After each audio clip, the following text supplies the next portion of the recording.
In the year 2264, Earth was no longer just a small planet in the galaxy.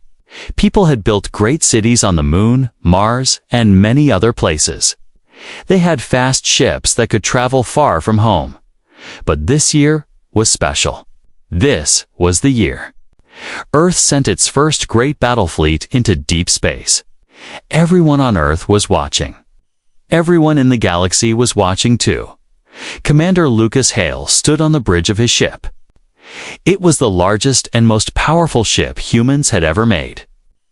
The room was bright, full of screens showing stars, planets, and the path ahead. Crew members moved quickly, speaking softly to each other. They were trained, ready for anything. Lucas looked calm, but inside he felt the weight of what they were doing. They were about to enter the Orion sector. It was not just any place in space. The Orion sector was known for wars, raids, and danger. The people there were strong, and they did not like strangers. For hundreds of years, the Orion sector was under the control of the Dravic Imperium. The Dravic were tall, reptile-like creatures with sharp eyes and scales that shined under light. They were known as fierce fighters, and they had never lost a war. They ruled many planets, and no one had ever dared to fight them directly. Until now, Earth's leaders had sent the fleet not to start a war, but to show that humans were ready to stand among the great powers of the galaxy.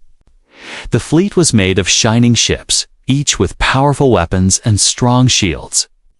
They had trained for years, and every person in the fleet knew the mission was dangerous. Some were excited, some were afraid, but all of them were ready. Lucas watched the stars on the main screen. He thought of home, of the blue skies of Earth, of the ocean waves, of the families waiting for them to return. He knew that if they failed, there might be no return. The Dravic Imperium would not forgive. Weakness. He turned to his crew and gave a steady nod. Stay sharp. We're entering Dravic space. Far away, on a Dravic flagship, Admiral Sethar was also watching. He had fought in many battles and had won them all. When he heard about the human fleet, he laughed at first. Humans were new to the stars. They were soft, weak, and not ready for real war. But as the reports came in, he began to feel something strange, something he had not felt in years.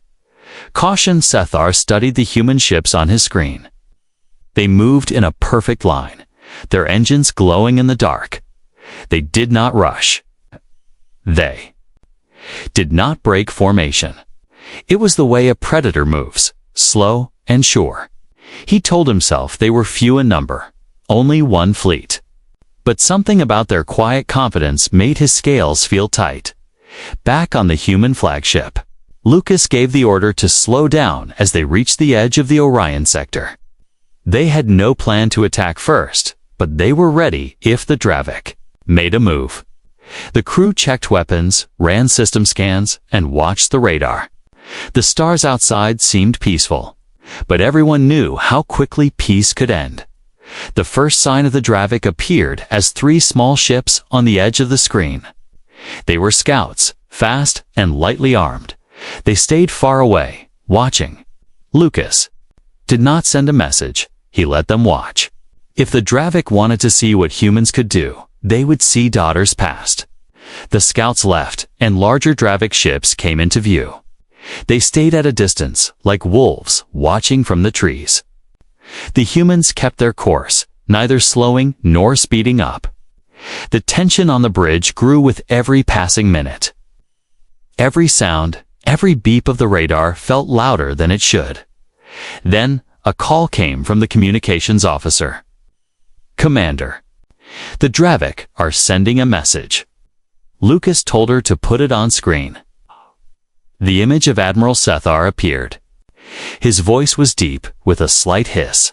Humans, you do not belong here. Turn back, and we will allow you to leave. Stay, and you will be destroyed. Lucas stared at him for a moment before replying. His voice was calm, his words simple. are here on a peaceful mission, but we will defend ourselves if attacked. Sithar's eyes narrowed. Peace does not last in the Orion sector. Then the screen went dark. The crew exchanged uneasy looks, but Lucas stayed steady. "Hold course," he ordered. Outside, the human fleet moved forward. Their ships shining like silver arrows in the black of space. The Dravik ships stayed with them, shadowing their every move. No shots were fired. Not yet. Lucas knew this was only the beginning. The Dravik were testing them, looking for weakness. If they found it, they would strike. But he also knew that fear was a weapon. If the Dravik felt even a little of it, it could change everything.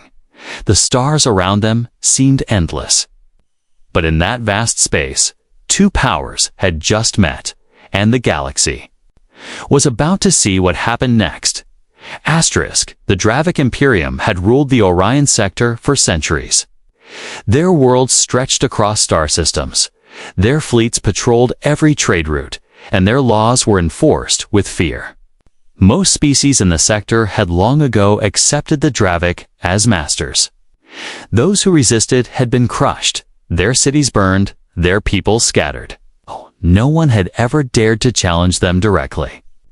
Until now, Admiral Sethar stood at the center of his warship's command deck. Round him, his officers worked at their stations, their scaled hands moving over controls. The screens showed the human fleet still moving forward, steady and calm. He had watched many enemies in his life, but the humans were different. They were new to the galaxy, yet they moved as if they belonged here. He could see their ships in perfect formation. Every turn, every change in speed was smooth. There was no sign of panic, no sign of hesitation. It reminded him of the predators from his home world, creatures that stalked their prey without fear. It made him uneasy, though he did not show it. On a smaller Dravik cruiser nearby, Captain Rex spoke to his crew in a low voice. "They are only one fleet," he said. "We outnumber them, we outgun them. This should be easy." But even as he said it, he found himself staring at the human's largest ship. Its dark, sleek hull seemed to glow faintly against the light of distant stars. Something about it made him want to keep his distance. Back on the human flagship, Commander Lucas Hale was thinking about the same thing in reverse. The Dravik fleet was massive. Even from this distance, their ships looked sharp and dangerous, with armor plates that caught the light in a way that made them seem alive. Their engines burned with a deep red glow, like the eyes of some great beast. Lucas knew that if the Dravik attacked in full force, the humans would be in real danger. Yet the humans did not slow down. Lucas wanted the Dravik to see that fear had no place here. They had trained for this, and they would not be intimidated. He walked across the bridge, checking each station. The crew kept working, though the tension was clear in their faces. Far ahead, the first real test was about to begin. The Dravik sent a small strike group forward. 4 fast attack ships broke away from the main fleet and moved toward the humans. They came in from an angle, as if to cut across the humans' path. This was a classic Dravik tactic, a way to force an opponent to turn or break formation. Lucas stood still, watching the radar. "Maintain course," he said. His voice was steady, and the crew obeyed without question. The Dravik ships closed. The distance, their weapons were active now, glowing faintly. But at the last moment, they slowed and turned away, circling the human fleet like hunters testing the strength of their prey. They scanned the ships, looking for any sign of weakness. They found none. Admiral Sithar received the report. The humans had not reacted with fear. They had not turned. They had stayed in perfect formation. This troubled him. He had seen powerful fleets before, but most would react to such a move. The humans had done nothing. It meant they were either extremely disciplined, or they were confident enough to ignore the threat. In the following hours, more small Dravik groups appeared and disappeared, always keeping their distance. The humans kept moving, unshaken. The galaxy was watching through hidden channels and intercepted reports. Messages traveled between worlds, telling of a human fleet that dared to enter Dravik space without bowing its head. On the planet Kara Prime, a small trading world under Dravik control, merchants whispered to each other in the market. They say the humans didn't even flinch when the Dravik tried to push them aside. One trader said, "Maybe they're stronger than we thought." News also reached planets where people lived in fear of the Dravik. Some dared to hope. Maybe the humans could be the shield they needed. Maybe the Dravik could be challenged. But Sethar was not ready to see the humans as a true danger. Not yet. They are new, he told his officers. One fleet can be destroyed. We will teach them that they have no place here. His voice was calm, but deep inside, he wondered if he was wrong. Back on the human flagship, Lucas understood that this was not just about ships and weapons. This was about minds. The Dravik were trying to measure them, to understand them. And the humans were doing the same. The first real battle had not yet begun. But already both sides were changing the way they saw each other. The black space between the fleets felt heavier with each passing hour. The Dravik ships still followed, waiting for the right moment. The humans kept their pace, engines burning bright against the darkness. Somewhere out there, Lucas thought, the first shot would be fired. And when it was, the galaxy would never be the same. Asterisk. The first true meeting between the humans and the Dravik happened near a lonely place called HFY Prime. It was not a big planet. It was a rocky world covered in craters and ice, with a small colony that mined rare metals. But it was important, because the colony was on the edge of the Orion sector, and whoever controlled it could watch the trade routes. For weeks, the Dravik had guarded HFY Prime with a small but fast strike group. They were sure it was enough to stop any trouble. But when the humans arrived, the Dravik decided to test them. Admiral Sethar sent orders to the strike group to attack the humans and see how they fought. On the human flagship, the message came.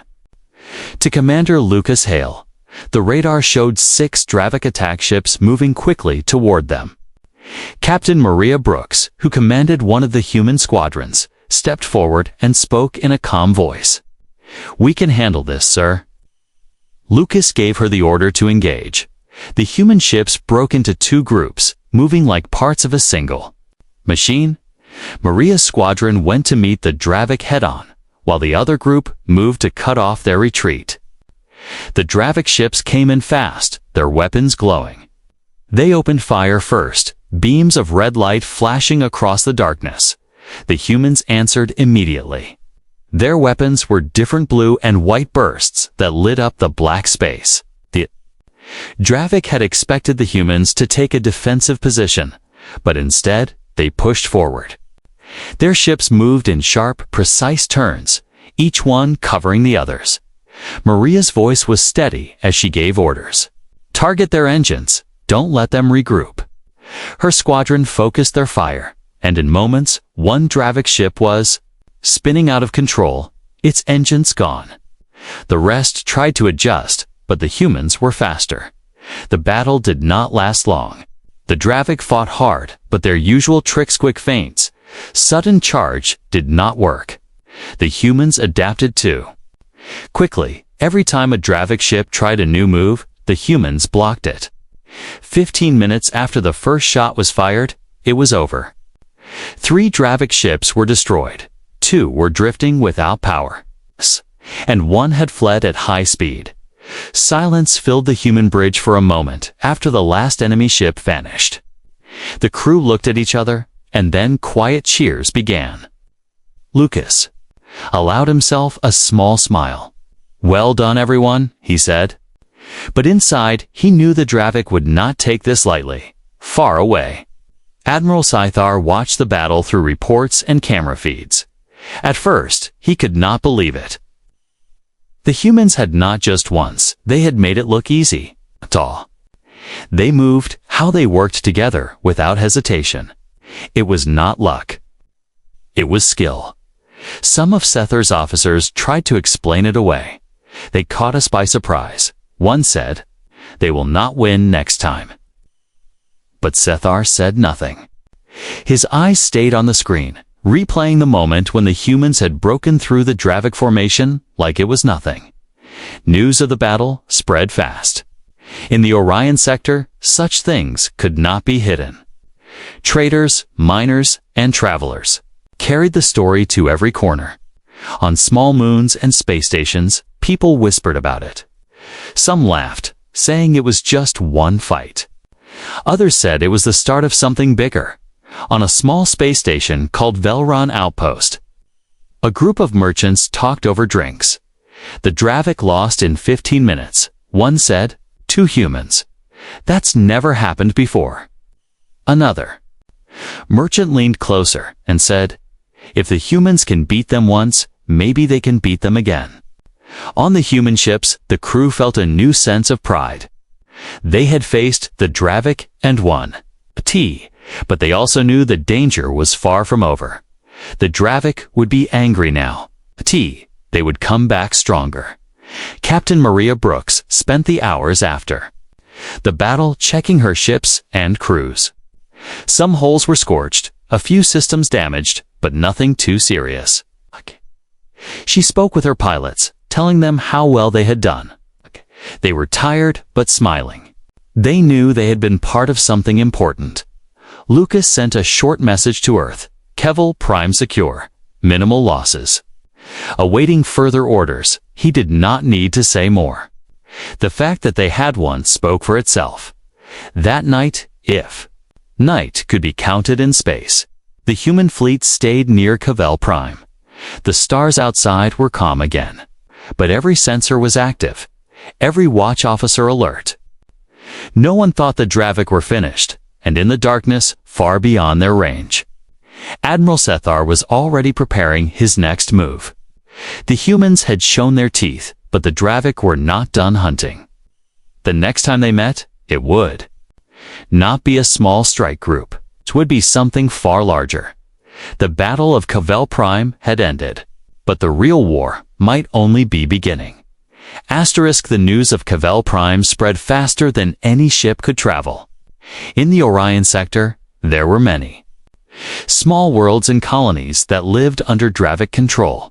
For years, they had paid heavy taxes, followed strict laws, and lived in fear.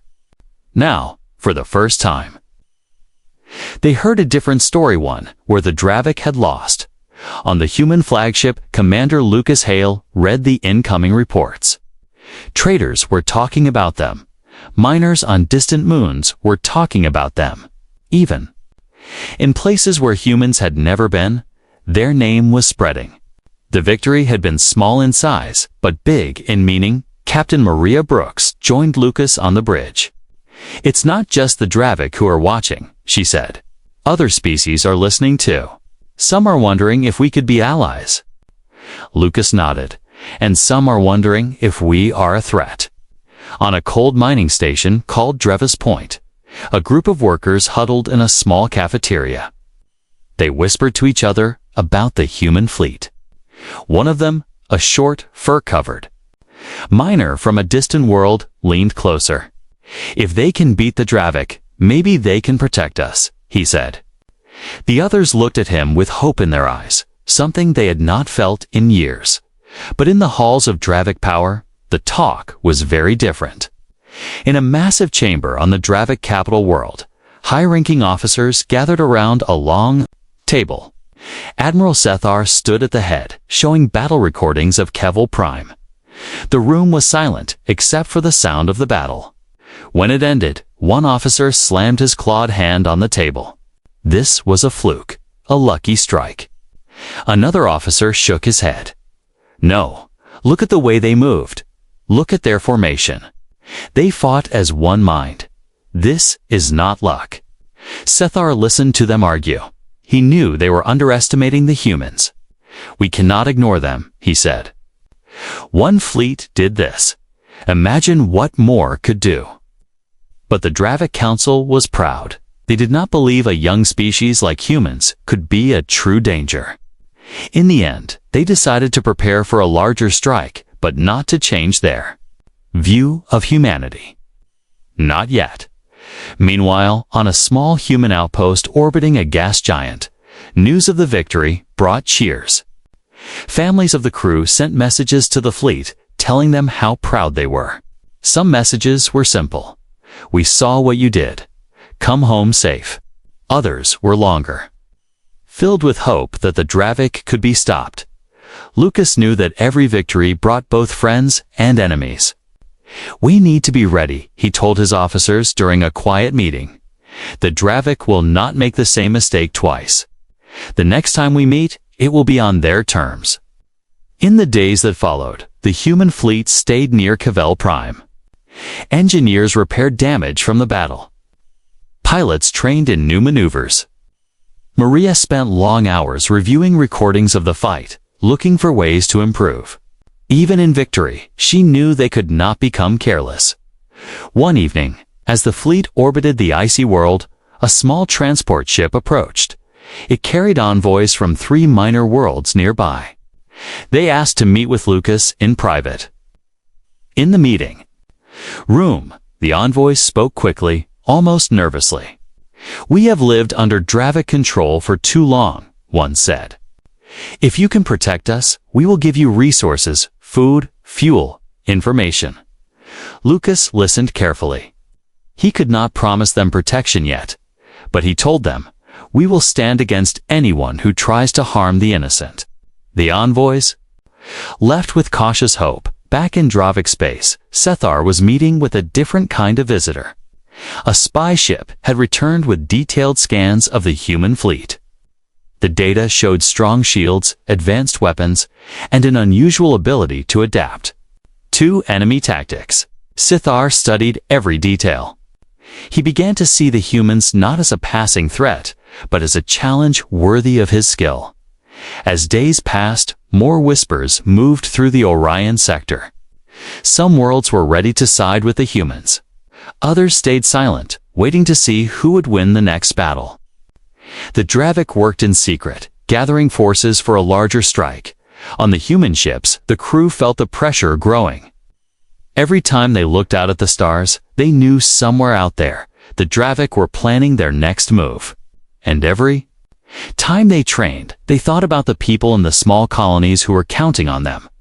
Lucas stood at the bridge window late one night, looking at the faint light of HFY Prime below.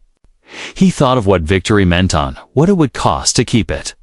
The stars around him were beautiful, but in their beauty hid the shadows of war. The first battle had brought hope to many. The next one, he knew, would decide if that hope could survive. Asterisk. The human fleet had stayed near HFY Prime for several weeks, but they knew they could not remain in one place forever.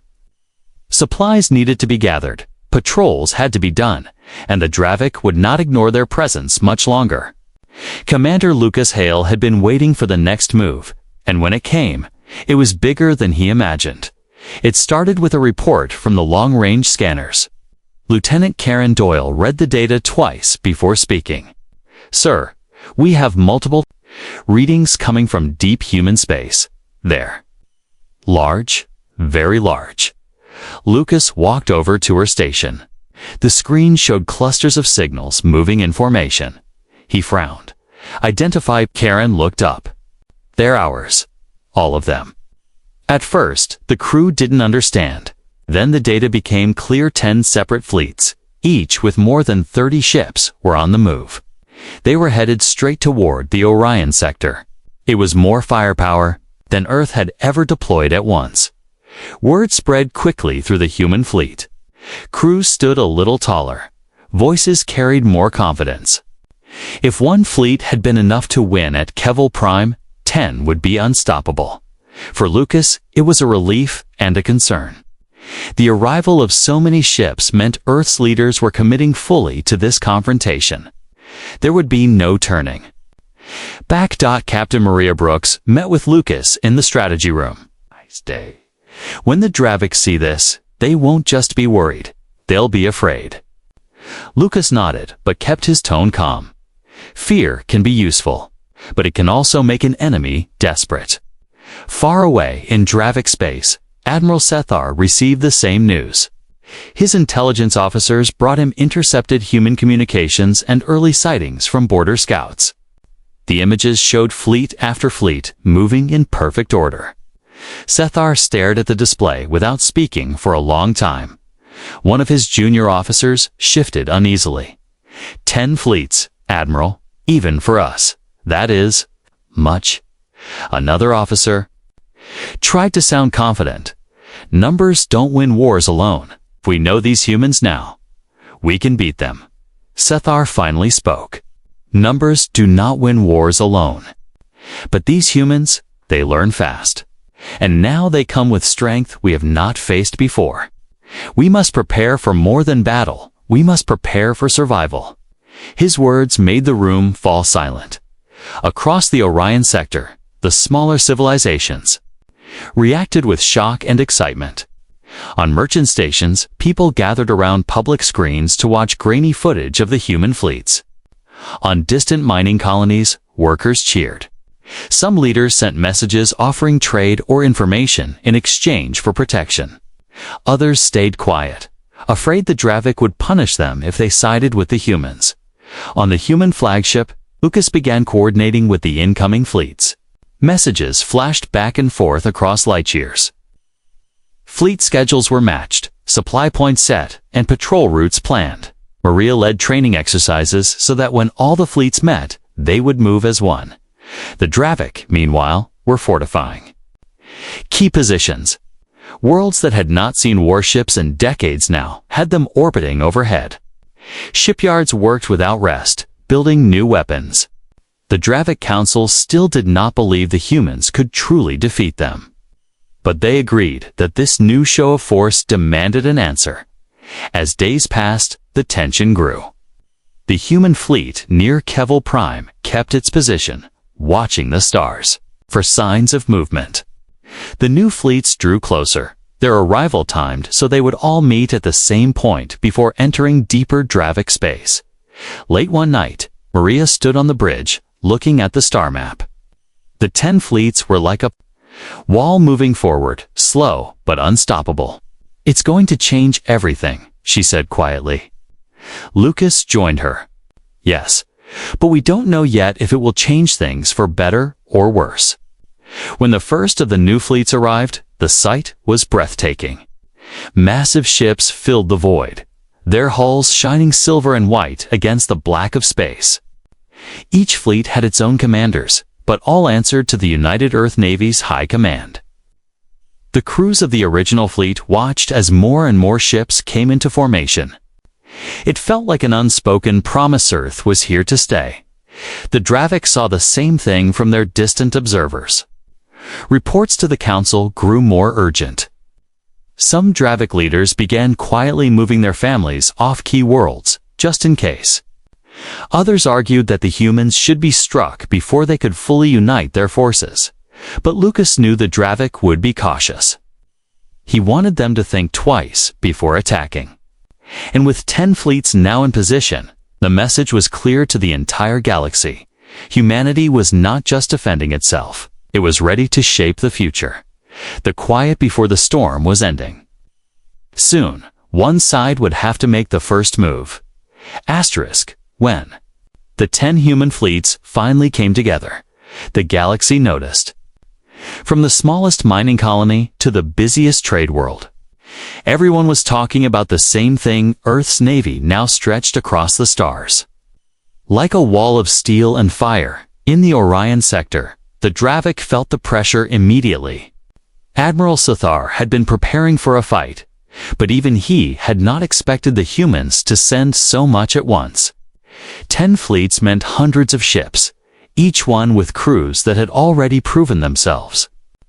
Sethar knew they could not meet such a force head-on without heavy losses down the Dravik Council chamber. The highest leaders argued for hours. Some demanded an immediate strike to break the humans' momentum. Others wanted to wait and see if the humans would make the first move. Sethar spoke little, But when he did, his words were sharp. The humans have brought war to our doorstep.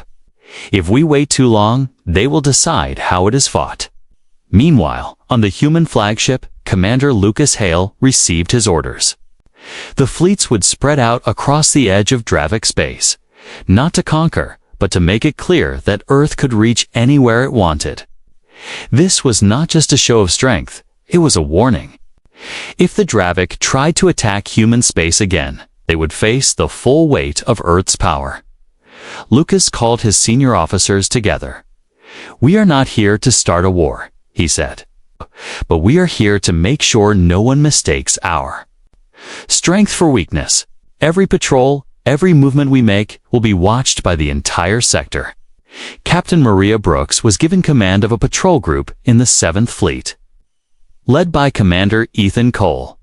Cole was a calm man with sharp eyes and a quiet voice, but when he spoke, people listened. His orders were simple: push forward into regions the Dravik thought were secure and let them see the human flag. Their first patrol took them to the Ralvek system, a cluster of planets under Dravik rule for generations. The local population was a mix of species, most of them tired of living under the Imperium's heavy hand. When the human ships entered the system, there was no battle. The Dravik patrol ships withdrew almost immediately, unwilling to face such a large force. On the surface of Ralvek 2, crowds gathered to watch the human ships pass overhead. For many, it was the first time they had seen anyone challenge the Dravik openly. Small messages began to reach the human fleet: offers of cooperation, requests for help, and quiet words of support. Ethan Cole understood that this was the real mission. "Every system we pass through is a message," he told. "Maria, the Dravik are seeing that their control is no longer complete." Back in Dravik territory, Sethar was growing frustrated. Every time he sent ships to intercept the humans, they found themselves outnumbered or outmaneuvered. The humans never stayed in one place long enough to be trapped. They moved like water, flowing around obstacles and reappearing somewhere unexpected. Some Dravik worlds began to fortify in fear, building defenses and stockpiling supplies. Others started to question their loyalty to the Imperium. Small uprisings broke out on 2 minor colonies, though the Dravik crushed them quickly.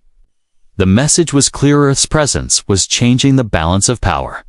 Lucas received reports of these uprisings and sent quiet support where he could, though he avoided direct involvement. He knew that an open alliance with rebel worlds could force the Dravik into a full-scale war sooner than Earth was ready. During one patrol, Maria's group detected a Dravik cruiser shadowing them. For hours, it stayed just at the edge of sensor range. Finally, Maria ordered a sudden change in course, cutting across the cruiser's path. The Dravik ship fled almost immediately.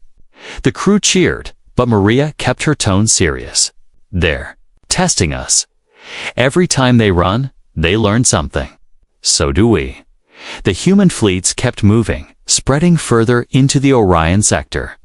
The message was spreading to Earth: was not afraid of the Dravik. And with every world they passed, the number of people willing to stand against the Imperium grew. In the capital of the Dravik Imperium, the Council finally admitted that the humans could not be ignored.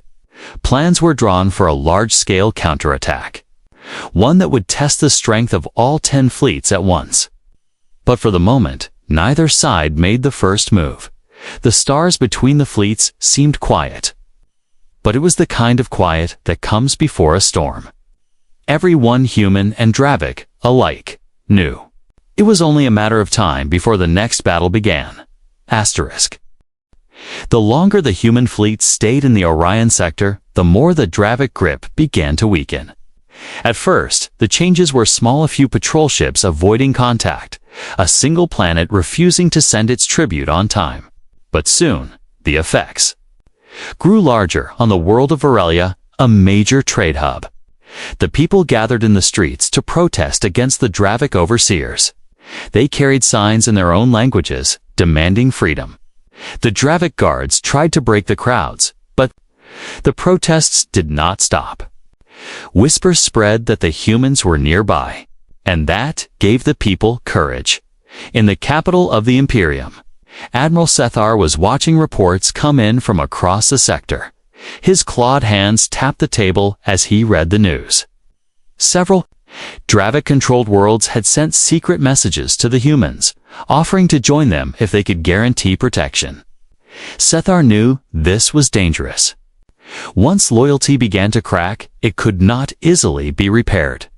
On the human flagship, Commander Lucas Hale met with Fleet Admiral Laura King, who had arrived with one of the new fleets. Laura was a tall woman with a calm voice, the kind of leader who could make people listen without raising her tone. "The Dravik are losing their hold," she said. "This is the time to set the terms for peace." Lucas wasn't sure. "If we push too hard, they might lash out with everything they have." Laura nodded. "That's why we show them that no matter what they do, they can't win."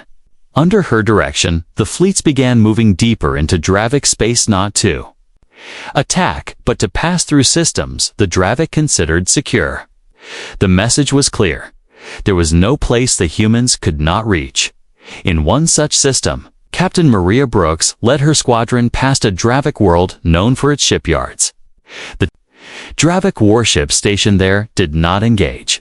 Instead, they stayed in orbit, watching as the human ships passed. The people on the planet's surface saw the human fleet and began to hope that the Dravik's time was ending. Within weeks, 3 Dravik-controlled worlds openly declared they would no longer follow the Imperium's orders. In each case, the Dravik tried to send troops to take back control, but the human fleets were there first.